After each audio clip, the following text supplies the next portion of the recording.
all you crafty people. I hope everybody's having a wonderful evening. This is Thursday, May 4th, I think. I think it's 4th. Anyway, I am going to start a new project. I just finished my Mother's Day things, and hopefully, I hope you guys get to see them on my channel before Mother's Day hits here. I think I've got one coming up tomorrow. Oh no, one hit today.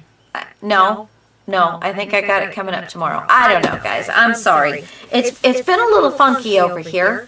Little funky, but everything's good. We're loving it. We're loving it. Yeah.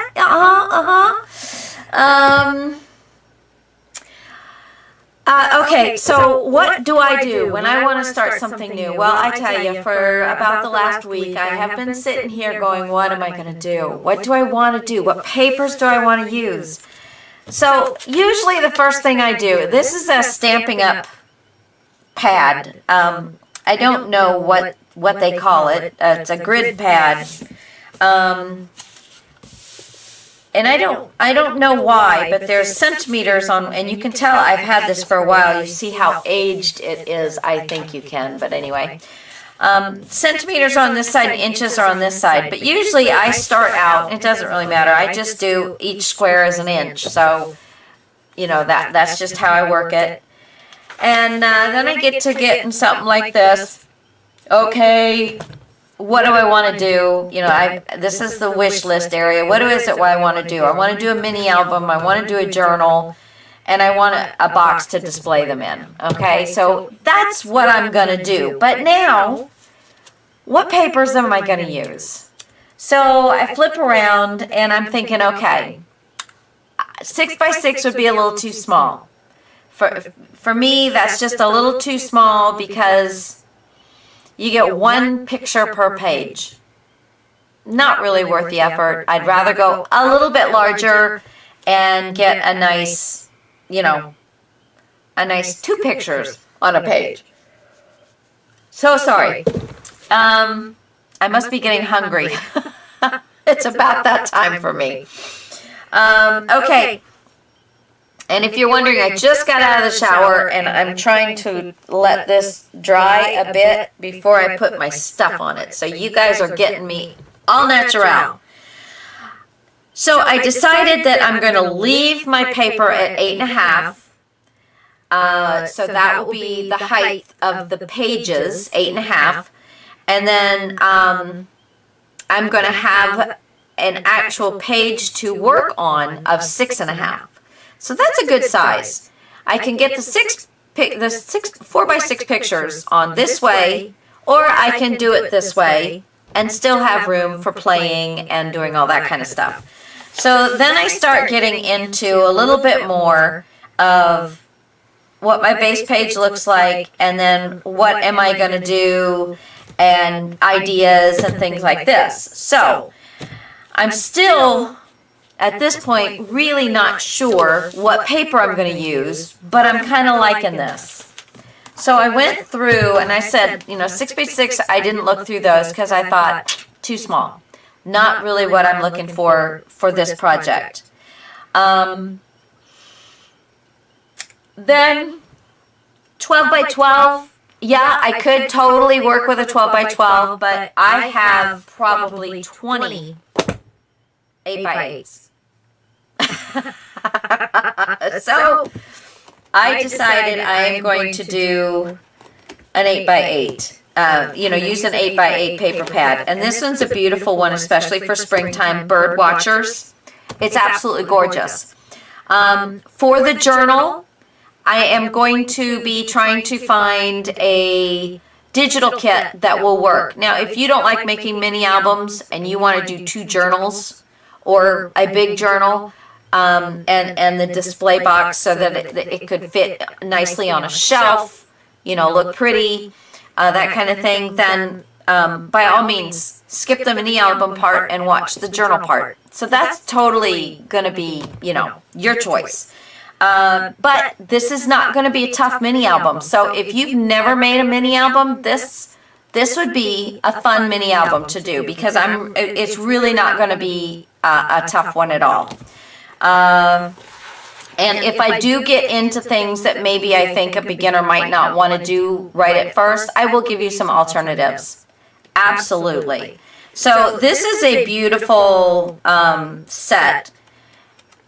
So, you know, it spoke to me. It said, yeah, why not? But you know, I'm sitting here, I'm flipping through and I'm going, well, what am I going to use for the outside? Now, the box is probably going to look, it's probably going to have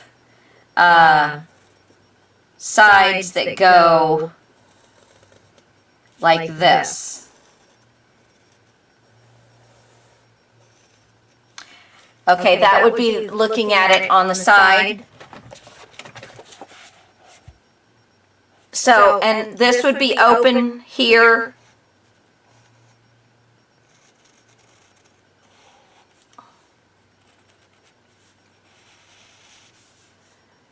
Yeah, let's see. I'm not doing this any justice at all with one hand, and but you're going to put your both your books into this box. That's what I'm thinking. I might change my mind as I move along, but you know, that's kind of what, if you're looking at the side of it, it's going to just look, I think, just like that, kind of like a magazine holder. Basically, that's what it's going to be. Pretty sure. So anyway, so now I need to know, let me put the rest of this pad away. And I usually do start everything on one of these. I love them. Then the next thing is, what color papers do I want to use? Now there is a lot of blue, and I find that I don't want to ever try and match blues. You know, trying to match a color perfectly is always hard. But I just never seem to be able to match the blues up really well. And so I'm going to leave. I'm sorry, I've got the yawns. Maybe, let me get a little sip. It's just water, but refreshing. I did just take my dogs up the mountain, up and over and back again, and then I jumped in the shower because I was hot, and so maybe that's it. I just got out of my shower now. I'm like, okay, nappy time. I don't know. I usually don't take a shower this time of day. I mean, it's nighttime, but you know, it's 8 o'clock. So I'm usually not showering then. I usually, before I go to bed or when I first wake up, depending on what I've done that day. I love this one. So, you know, I kind of thought, well, that would be really pretty to have on the outside. Or the blues. I like the stripes. The stripes are always nice. And I want to save, though, you know, all of these things for the actual inside of the book.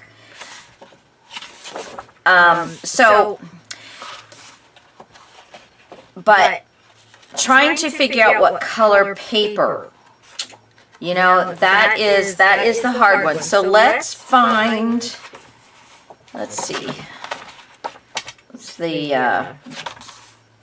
now let's use this one. So we can use, oopsie. Let me find one of these that are opened.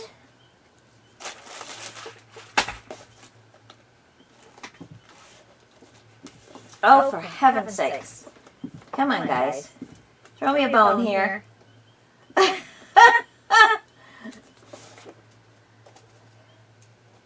Okay, so we have a craft color. we have, let's see, we have a white, we have, this will be a good one here,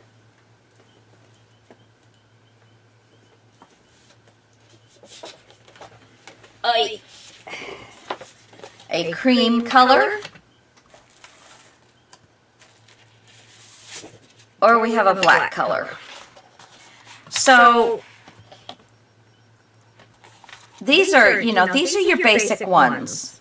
If you want to try and match colors, then by all means go right ahead. I mean, you could totally pull a yellow, a blue, a green, this persimmon color, you know, you go for it. I am more interested in letting the paper do the talking and just having some basic color behind it. So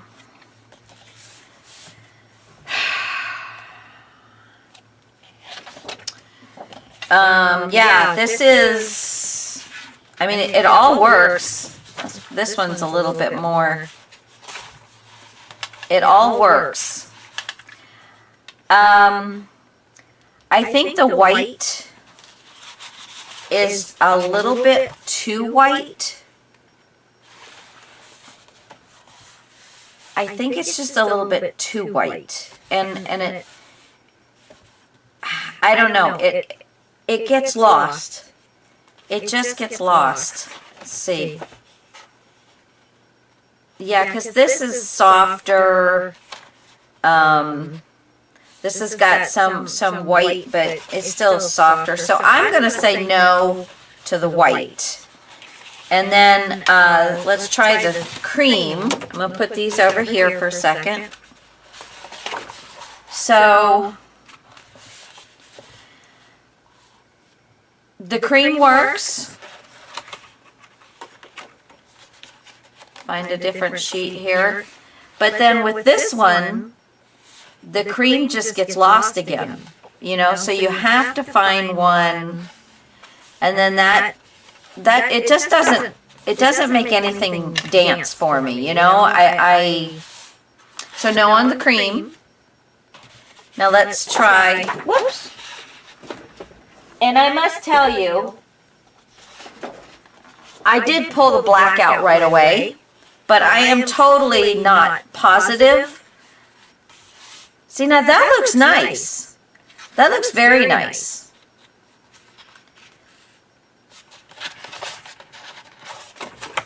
And it's,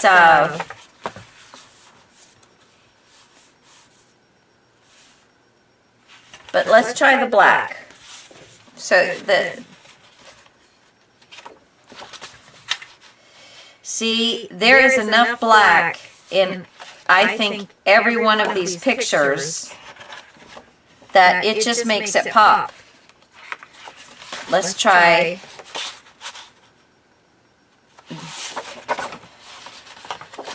Let's try it with this one. Yeah, I just think the black, for me, the black is good. And my second choice would be the craft. Would I like to do both?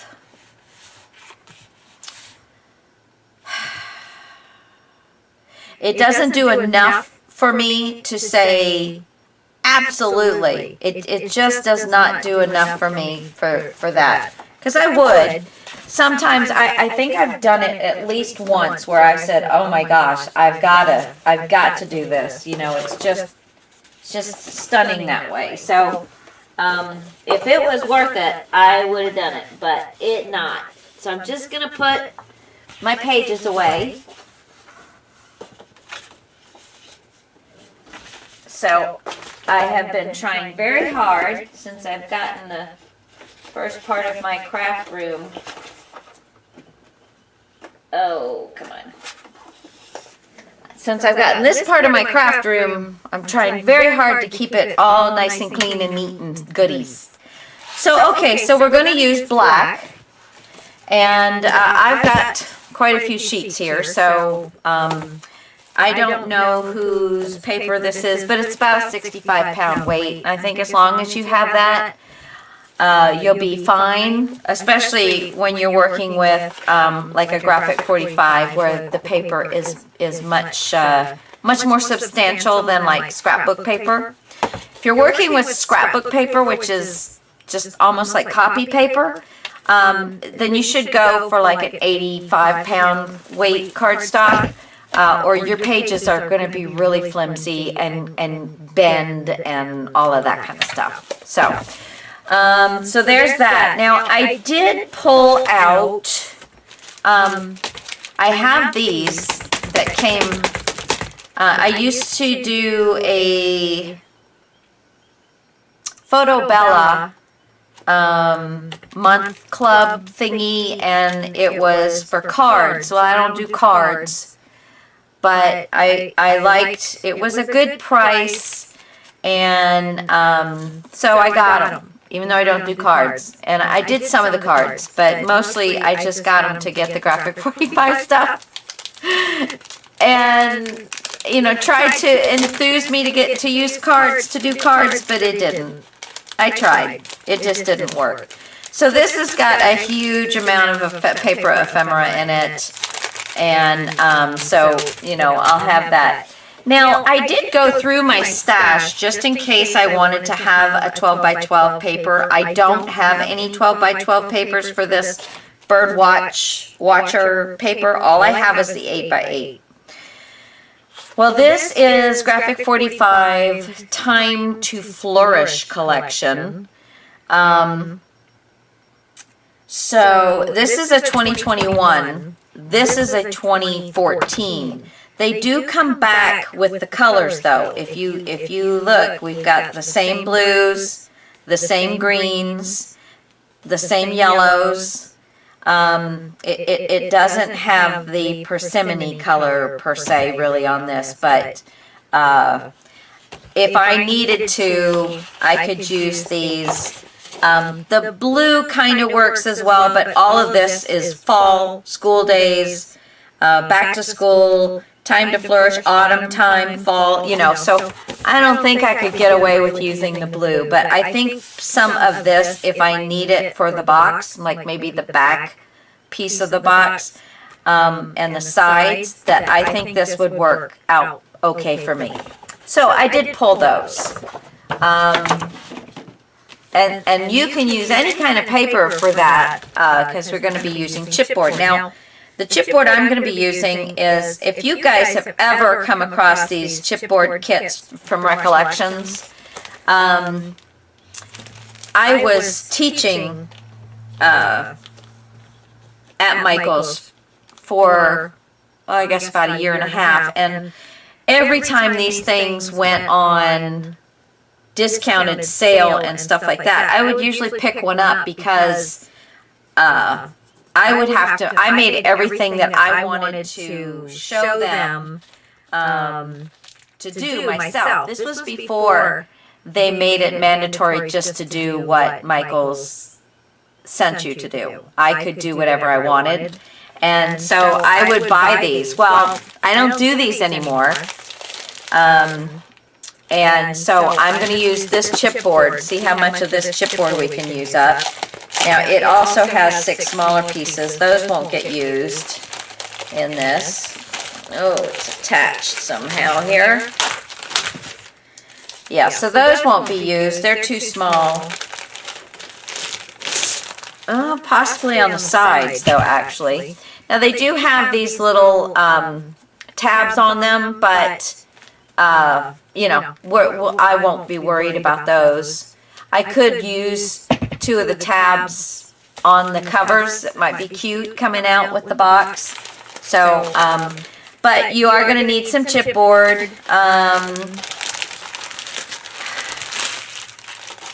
I have, well, I have quite a few pieces here. I know I won't need that many, but probably 1 per book. So 2 pieces of, well, no, let's see. It's going to be 7. No, you'll have to have 3 pieces 2 per book plus 1 more. So 5 pieces for the books. Pretty sure. 5 pieces for the books. 6. 2 pieces and 1 more. I think 2 pieces for each book is going to be fine. So that's 4 pieces of like 12 by 12. These are 11 by 10 and a half. So as long as you're somewhere around in there, that's great. And then for the box itself, probably 1, 2 to 3 pieces for the box. So what's that? 7. So if you have 7 pieces of, maybe like 8.5 by 11 chipboard, something like that, I think, you'll be fine. Okay, guys, I haven't pulled out anything else. We're just going to kind of go with it. And I'm going to go ahead and get ready, and we're going to start on our base page. Be back in a second.